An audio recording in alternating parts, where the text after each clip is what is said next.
So, welcome everybody. I'm Bill Lawhorn, and with me, of course, as always, is my fabulous and amazing and super and great and amazing and you can't say how awesome co-chair Colette. Hi, I'm Colette, and I don't know that I'm going to give that many compliments back to Bill, but that's don't take that personally. Check off a couple boxes there. So, welcome everybody. As you know, this year with the pandemic and all the other massively disruptive things going on in the world has been a challenge.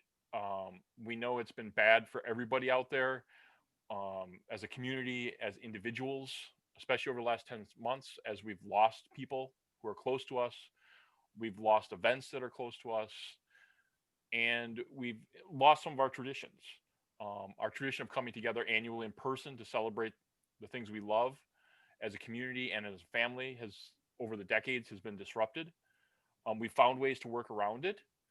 Um, and we want to believe that happier days are going to come back around and that they're going to be here soon. I have a request for you to speak up, Bill. Oh, sorry. I must have. I might have hit a volume thing on my microphone. I'm sorry. Let me, Colette, go on with your set. I'm going to check my volume my settings. Okay.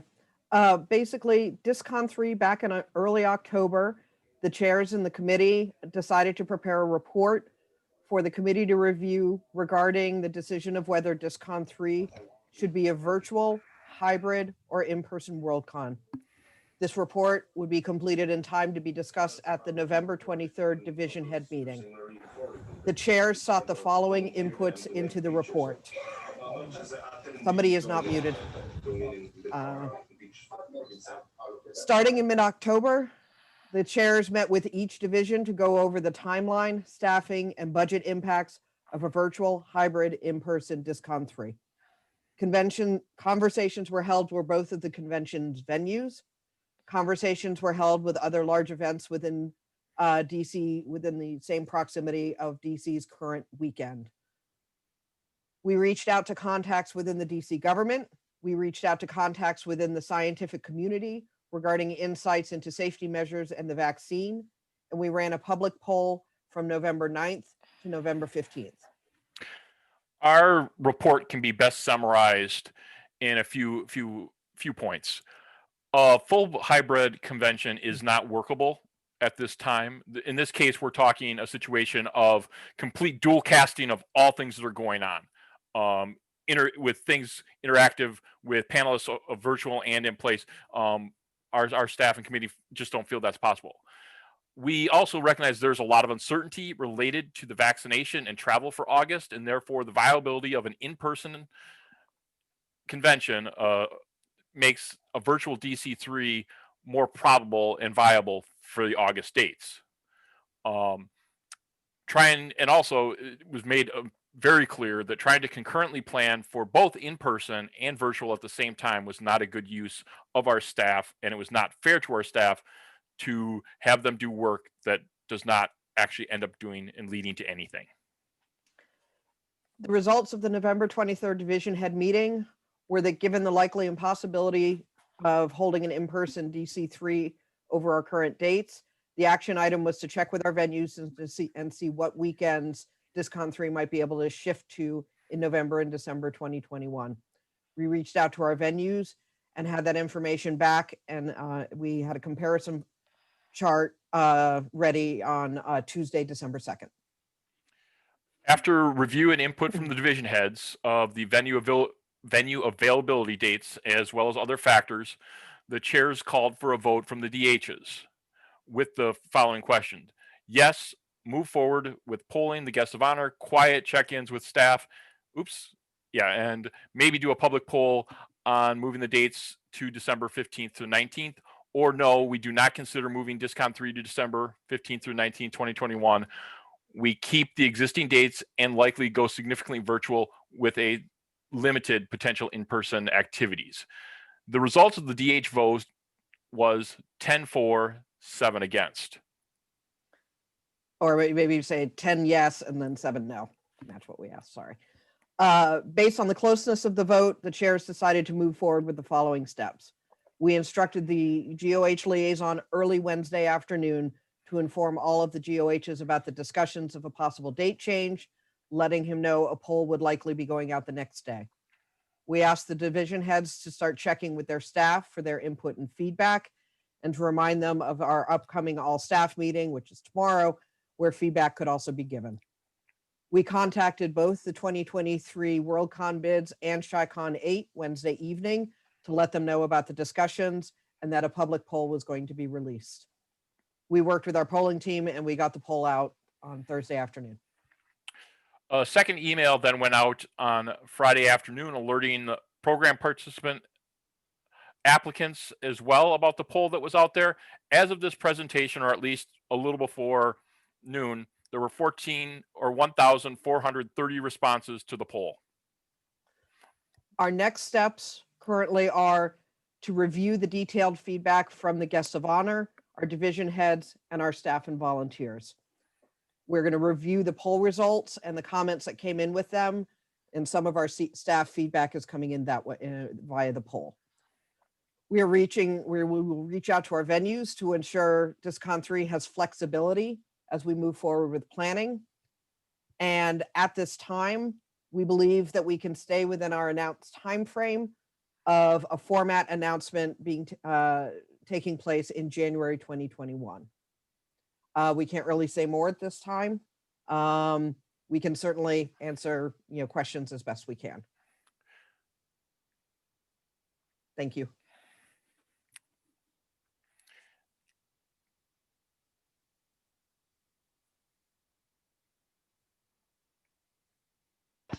Okay, so do we want to take questions now, or are we going to wait for the 28 to, I can't We'll wait think for anymore. Chicon to make their presentation. Okay, All right, I think that's me then.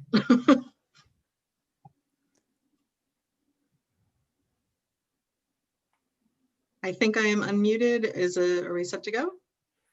All right. Yeah. Oh, yes, I am now spotlighted. Excellent. Hi, everybody. I'm Helen Montgomery. I am the con-chair for Chicon 8, which is the 2022 Worldcon in Chicago.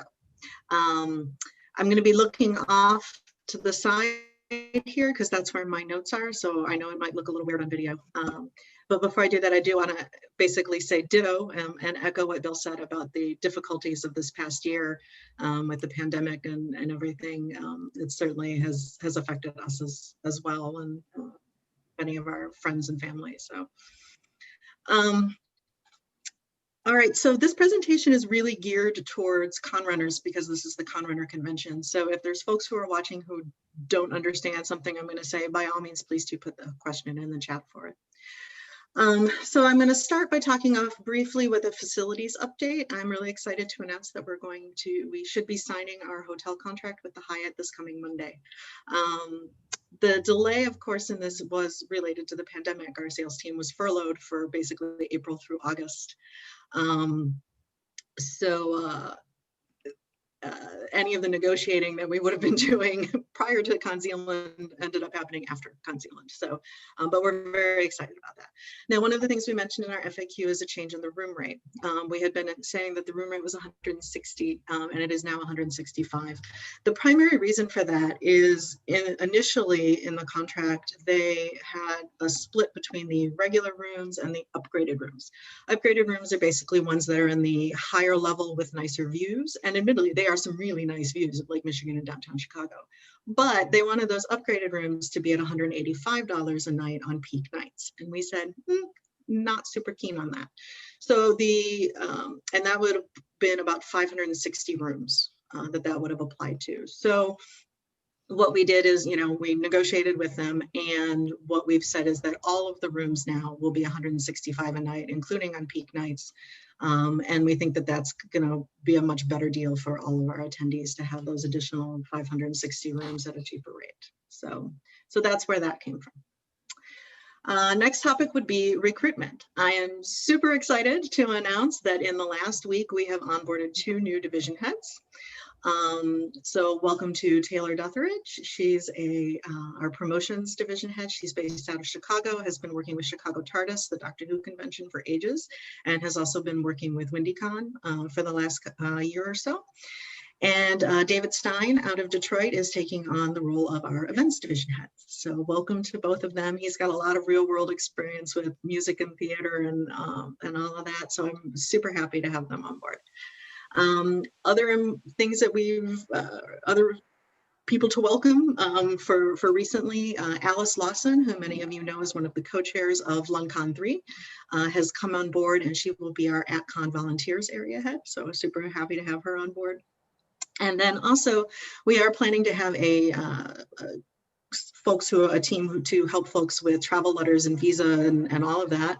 And I'm very pleased to say that T.R. Renner and Mark Harrop, who many of you know and who work for the State Department in their real life jobs, have agreed to come on to be our travel visa consultants. So if we're having issues with somebody and their visa and we're stumped, we have some pros that we can go to and get help with that. So very happy with that.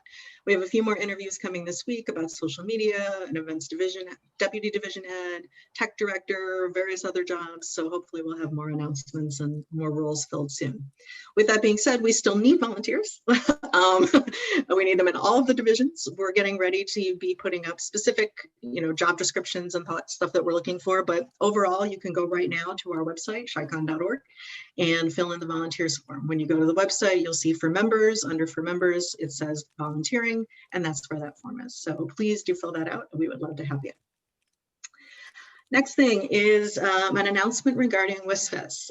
This is going to be a public announcement a little bit later this month or possibly in early January, because making announcements in mid-December is possibly not the best plan. We took a look at our membership rates. The rate for children ages 10 to 13 is $50. That is the same rate as our supporting membership. And thus we have decided that we are going to be offering voting rights, WISFES voting rights, to folks in that category of ages 10 to 13. We talk a lot about how we want to be getting younger people involved. And so we're going to start them young.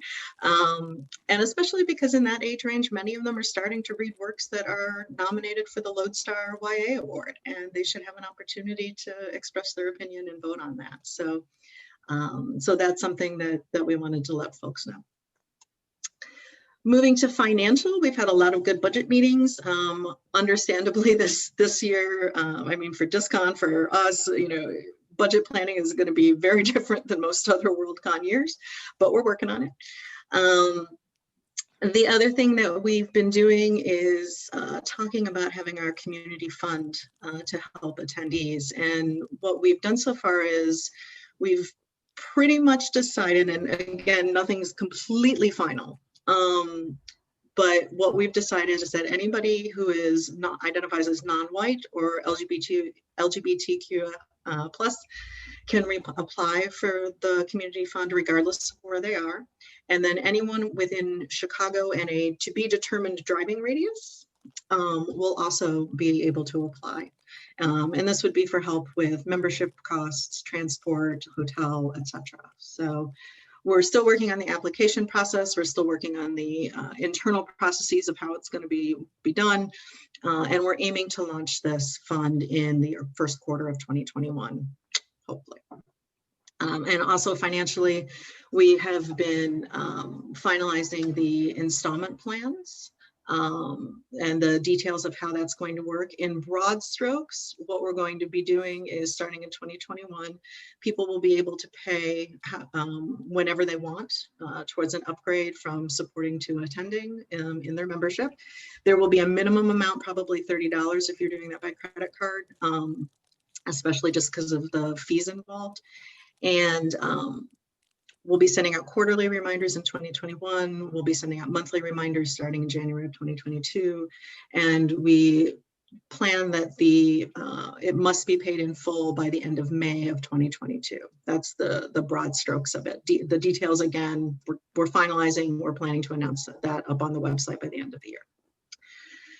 And then the last thing regarding diversity and inclusion, and we did include this in our FAQ, but I would like to highlight it because it's something I'm really glad that we've been doing.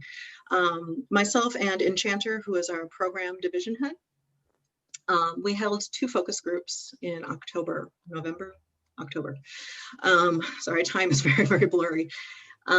We held 2 focus groups, one with folks who identify as Black, Indigenous, people of color, and another with folks who identify as LGBTQ+. And what we talked to them about was, how can we as a convention create a more welcoming and safe and inclusive event that they would want to be coming to. And the really good news is that most of the feedback we got from them was already stuff that we were planning to be doing. So we feel like we're really on the right track with that. Myself and Katie Anderson, who's our head of access, are planning to also host a focus group, probably very beginning of January, with folks who identify as having a disability, needing accessibility help, asking the same types of questions. And then once we have that, we will be putting in place a diversity and inclusion team that will be part of, kind of overseeing those efforts throughout the convention. We had hoped to have that more like this fall, but as noted, fall was a really weird time between COVID and the election here in the United States. And the metaphor I've come up with is apparently those 2 apps were taking up a lot of battery life from my brain, running in the background for the last few months. So, and I think it's the same for everyone. So we're a little bit behind on some of those things, but overall, I think we're in a good spot for it. So in general, please do keep an eye on our website. Now that we have a promotions division head and hopefully very soon a social media area head, you can see a great uptick in what we're doing there. I think probably starting in February. Please do follow us on Facebook and Twitter. We're at Chicago Worldcon for both of those, and keep an eye on the website. And if you have questions, you can always shoot them over to info@chicon.org. Thank you very much.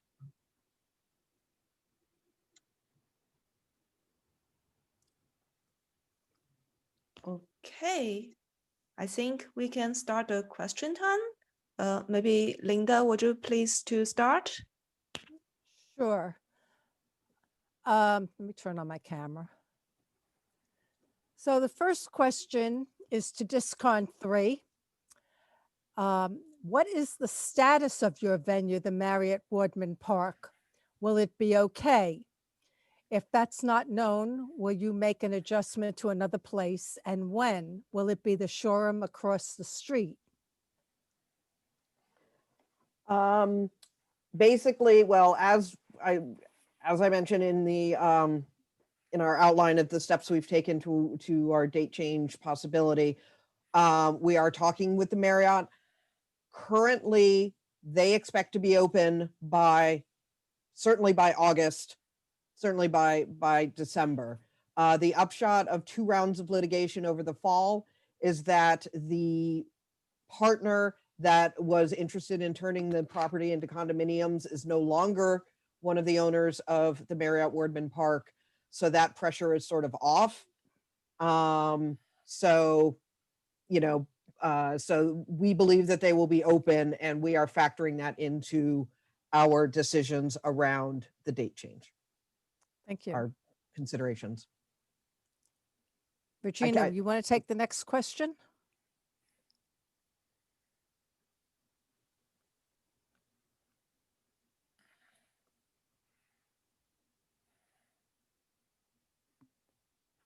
I don't even see Regina. Okay, yeah, I was just unmuted. Oh, okay. Yeah. Okay. So the next question is also for DisCon 3. What is the theater seating capacity, not the individual standing capacity of your Hugo ceremony venue? So maybe you can provide answers for like whatever. Yeah. So the size of the venue, originally the plan was obviously to be in the Marriott Ballroom, which had seating approximately 3,000 people. There might be some changes we're reevaluating with the December location, but it would be no less than 2,000. in the seating. And December, obviously, if we ended up live in December, we would expect to have a much smaller in-person attendance, which should be able to, that 2,000 should probably be able to seat everybody within it at that point that wishes to attend. Great, Yeah. thank you. This next question is for Helen. What changes have been made to overcome the extreme accessibility of problems encountered at the Hyatt in 2012? And have they fixed the escalators? So there was one room in particular that was used for program in 2012 that was not accessible. That room is actually now hotel office space. So all of the programming rooms are accessible. I know that there were some other accessibility issues. We're definitely talking with the hotel about that. For example, one of the things is we've been talking to them about the ability to use some of the back of house elevators to, especially for folks like with scooters and mobies and that sort of thing. So we're definitely talking to them about it. We do have on our website, on the accessibility page, a form where if anybody was at 2012 and they want to share their experience as far as an accessibility issue, we ask that you do that, because while we know a bunch of them from 2012, we might not know all of them. We might have forgotten some of them. And so having that feedback is hugely important, and that page has been up since our website launched because we know it was an issue. So if you did have accessibility issues, please let us know so we can make sure that we're working on them. Okay, and I will And I just see Kathy Bond, our member services division head, has helpfully put that link into the chat for you. She's on top of things. Yeah. Okay. Yeah. So I will just skip this question because I think it's already answered. Like, have you found a location for your main event hotel? It's kind of answered by your previous answers. So let's move to the next question, also for DisCon 3. Why do you think that we cannot have conventions in August? And I guess it can also be like kind of related, like, why do you think that we can have in-person conventions in December? Like about the dates choices? Basically, what we are dealing with is that we don't know.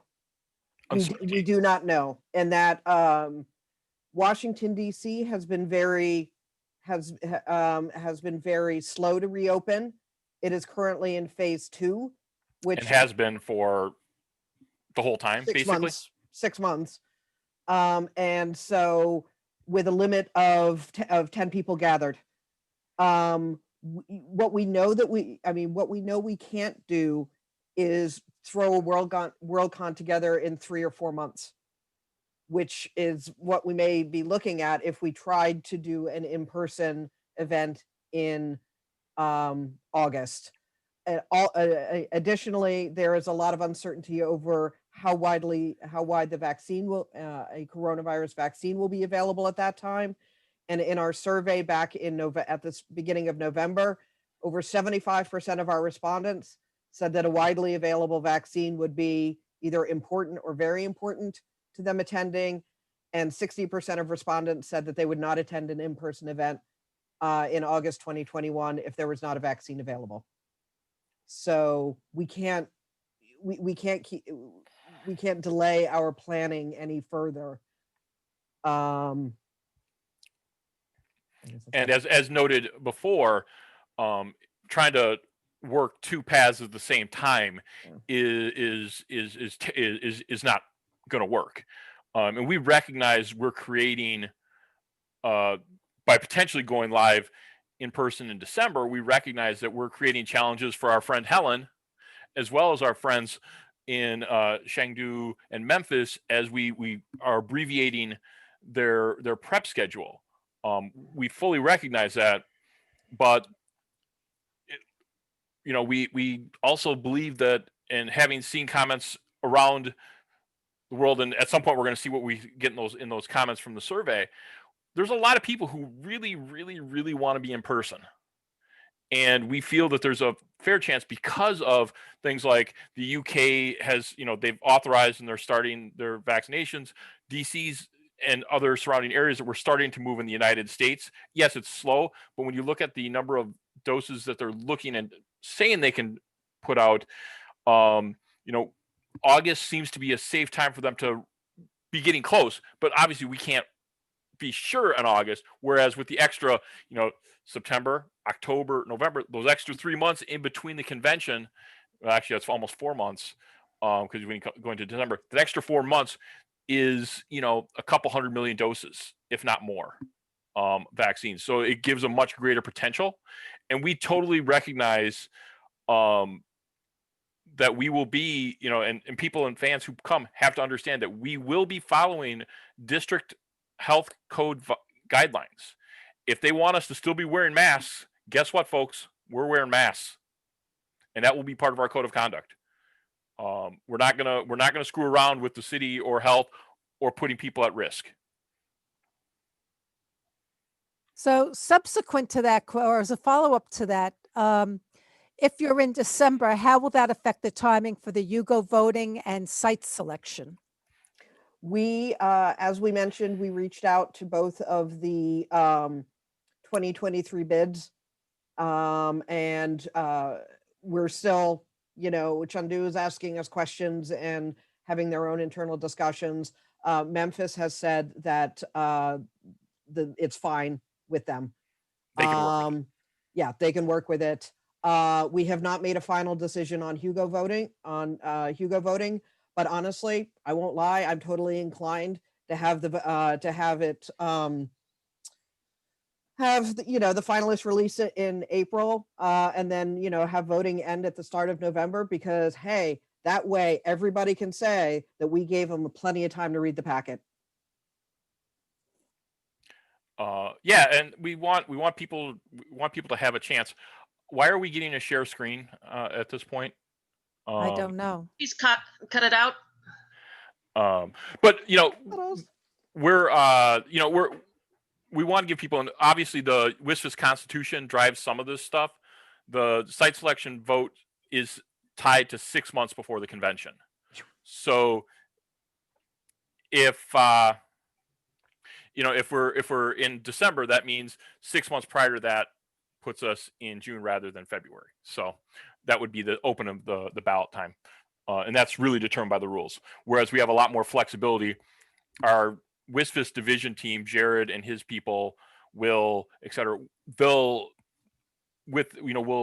be looking for them for their guidance as to what they are comfortable with. Although along with Colette, I love the idea of having a little more time to read things like the series, dip more into the series and the why. More time is better, in my mind, to look and review things. But of course, it does put the crunch then under our coordination works efforts that we're putting with Chicon and software, trying to share stuff. And we recognize that, and we appreciate Helen's support. We have great sympathy for DC. It is a rough position to be in, and we had internal chats. I talked with WSFS, I talked with and my advisors and stuff. The timing was a bit fortuitous because I got the email from Bill and Colette, and the next morning I had my monthly advisors call. And yeah, we're going to be crunched in some places for sure. But in talking with program and WSFS and my advisors and all of that, we think it's it's going to be manageable. It's going to be some work to manage, but it's manageable. And like I said, we have the utmost sympathy for DC. And as I mentioned to them, on the plus side, if they move to December, myself and several committee members have a lot of experience throwing Christmas parties at Worldcons. So You're welcome. So the Boston 2021 Christmas party. Well, technically 2021 should be the Boston Christmas Worldcon bids thank you party, right? So we appreciated you so much. We considered moving the convention to Christmas the next year so you could celebrate around that time. Santa Claus hats not required. Oh no, totally for everybody else. Okay. Hopefully Norman can make it, and Chris Garcia. So Because sorry. Rudolph knows. Anyway, yeah, sorry, we should get back to questions. Yes, Sit here and talk all okay. day. Sorry. Fans do Chat love time. Christmas. Yeah. Christmas parties. Yeah. Okay, so next question is both for DisCon 3 and Chicon 8. So the question is, part of the success of any convention is the staff of the facilities. Due to the pandemic, have either of your facilities lost personnel you considered vital to the successful running of your cons? I think maybe we can like expand the question a little bit, like what if? Like not only like have you already, but what if? Yeah. So far, we have not. We've still got the same sales team, and we still have our convention services manager, Matthew. So far, we haven't. We're certainly hoping we won't. The Marriott Wardman Park, our convention services representative has been on furlough since March. So there's a couple of folks who have been helping us with our limited needs. We did a walkthrough in a closed facility, and we have our room reservations ready to go, which we may need to change depending on the decision. And then we did not have time with the Omni Showroom to get a CSM assigned to us, but they have been working with us. And so there has been an impact on us, but due to all the uncertainties, we haven't started doing a lot of heavily detailed planning yet with our venues. And on the other side of things, the upfront people that like at the Marriott, who we've observed are amazingly wonderful people and very open to fandom. I mean, they're under the same situation where, they've been out of work at the Marriott since March. So, I would have assumed that a number of them have moved on to other positions or have been looking at other positions or changing industries because, not working for all these months is not tenable for people. But hopefully, when they're able to reopen, the staff who have been wonderful and amazing there will be able to come back and be there, because they, the interactions I've saw with their staff, and I believe Colette's seen the same exact thing at the Omni Showroom with their upfront in-person staff, are just amazing with the fans, because they deal with fans with the anime conventions, etc. So they know, and having people who know what's going on really makes a difference in the facility. I've stayed at the Omni Showroom several times. I go to an annual psychotherapy conference up there, and it's a fantastic hotel. It's really, really lovely. Beautiful gardens. Yep. Ooh, we may have to rethink the dunk tank, though. I know, right? I was thinking that. In December? Oh, yeah, that's a tough one. I mean, they have the outdoor tents. Well, we may have to charge more per ball. Okay, sorry. Okay, next question. You talked about allowing 10 to 15-year-olds to 10 to 13. 10 to 13. Well, the question said 10 to 15. Will they have rights to vote in site selection as well as the Yugos? Yep. So the rate for a child membership is $50. The rate for a supporting membership is $50. There's no reason that the kids should be paying the same amount and not getting the rights, right? Okay. So I just wanted the clarification. That's all. Yep, absolutely. Equity. We want to get them hooked in young, so we're going to plan for a super exciting business meeting. Popcorn. Ooh, yeah. Cotton candy. And bingo. So next question is for Chicon 8. It's about the cell phone reception in lower levels. There are some additional comments about that, in other words, yeah. So the problem is if there's a problem about the phone coverage, how to contact each other,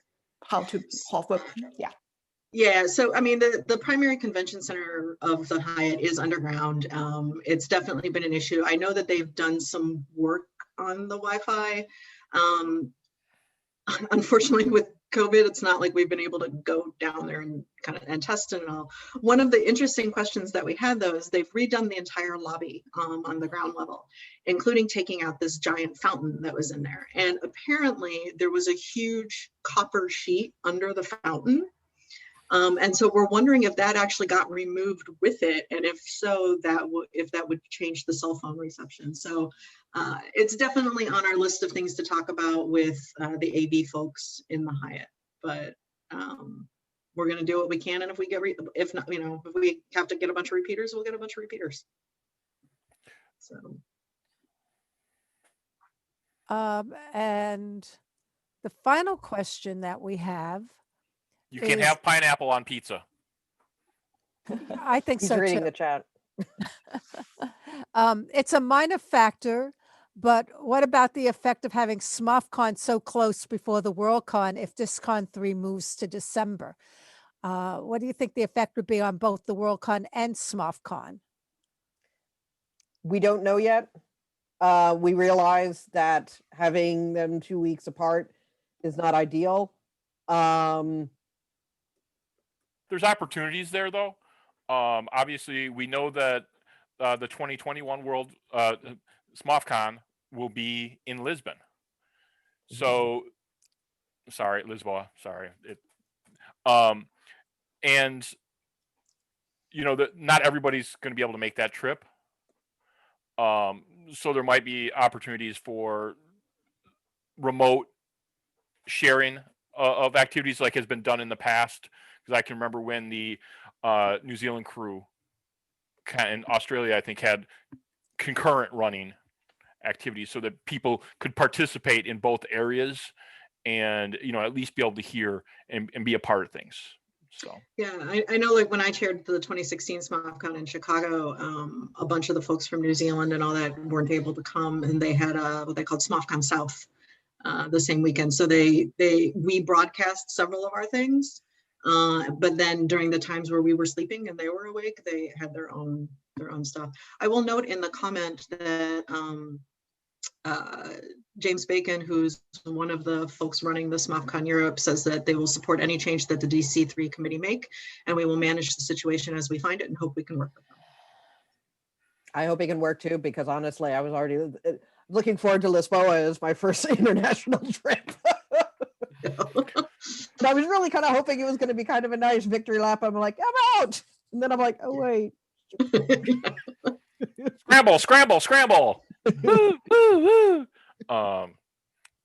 Yeah, it's a fun year, and 21 is going to be better. We're going to get there, I hope. And then in 22, it will be amazing. And Helen will do a fabulous job, and the water park trip to Wisconsin Dells before the convention will be amazing.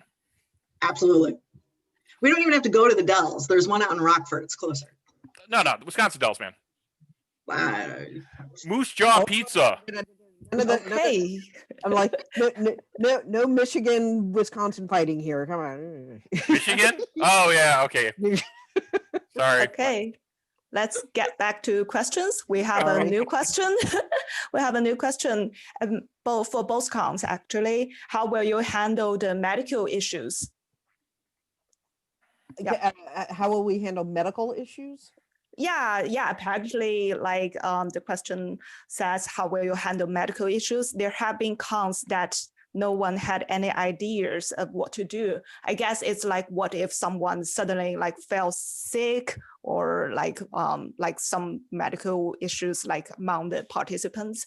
Or the how do you gentleman plan who to fell on the escalator in Chicago at Chicago. Mm-hmm. Yeah. I mean, for us, our operations will certainly be trained, and the hotel is absolutely trained. The other thing is the Hyatt is 5 blocks away from Northwestern Hospital, which is a level 1 trauma center, and very, very highly regarded. So, I mean, if something does happen to you, you're going to Northwestern and you're going to get amazing care. I can vouch for that, because when we had that escalator accident, I was caught in it. Mhm.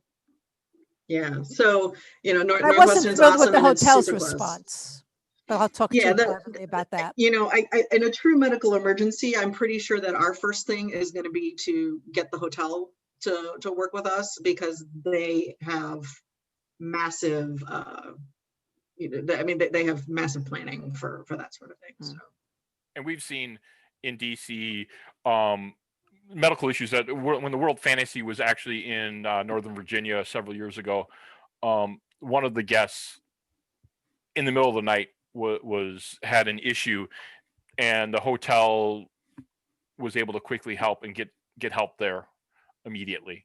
Now, obviously, other conventions, Colette's involved with other conventions that are very large, and I believe they even have some on-site EMTs and stuff like that. And we do have those kind of connections within that. We potentially could have some EMTs who would be in the area, but we can't guarantee things because they're not going to do that stuff off the clock for free.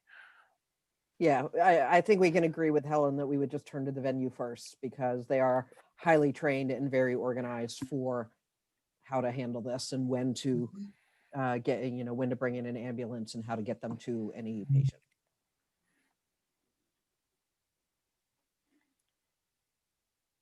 Okay, do we have more questions?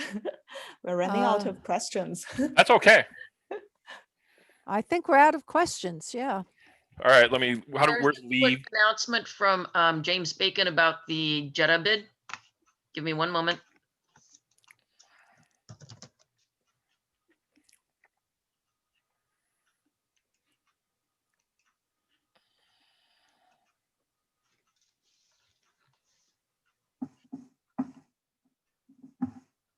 Hi, Janie, can you hear me?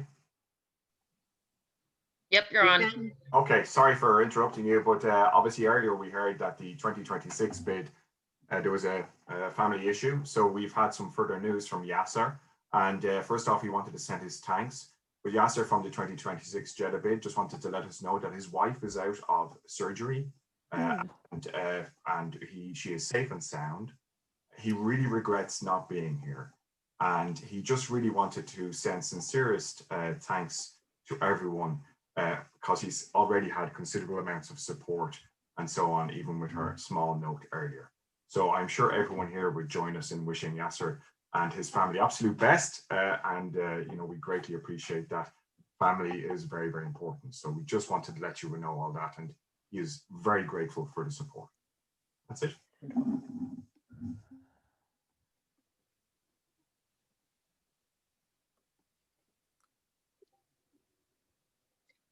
It looks like DisCon 3, you have a final question that just came in the chat.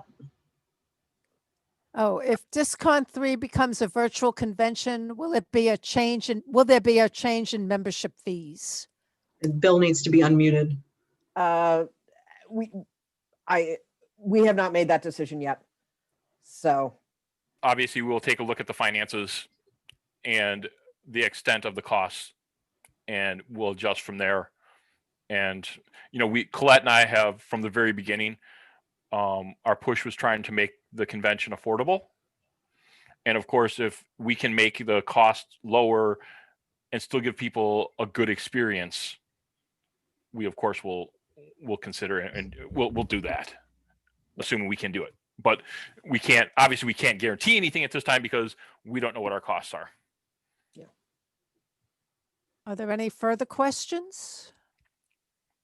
I just want to back up DC on this. As I said in mine when I was talking about the finances, budgeting for 21 and 22 is like nothing we've ever had to do before. You know, it's, and I'm sure Con Zealand went through the same thing as well. And it's just, Talk about under the gun. we just have no idea how things are going to be. And so I think both DC and ourselves, you know, we're running basically 3 different versions of budgeting based on how many people we might get. And it's, yep. Yeah, you know, so, you know, Which scenario? we would love to be able to answer some of the financial questions too. So how many memberships does DC have already? We're around 2,000 total. Yeah, about 1,300, 1,350 about of attending. Full. Yeah, full attending, and then take it up to about 2,000, including in the supportings Okay. and first Worldcons and such. Get a I weekly- imagine that would make for a very small DC convention. Well, part of the things that we know are that, and one of the reasons we're trying to get some clarity on how we're doing things is we know people are holding off. Yeah. Because the fact is they don't want to pay $200 for a virtual convention. Yeah.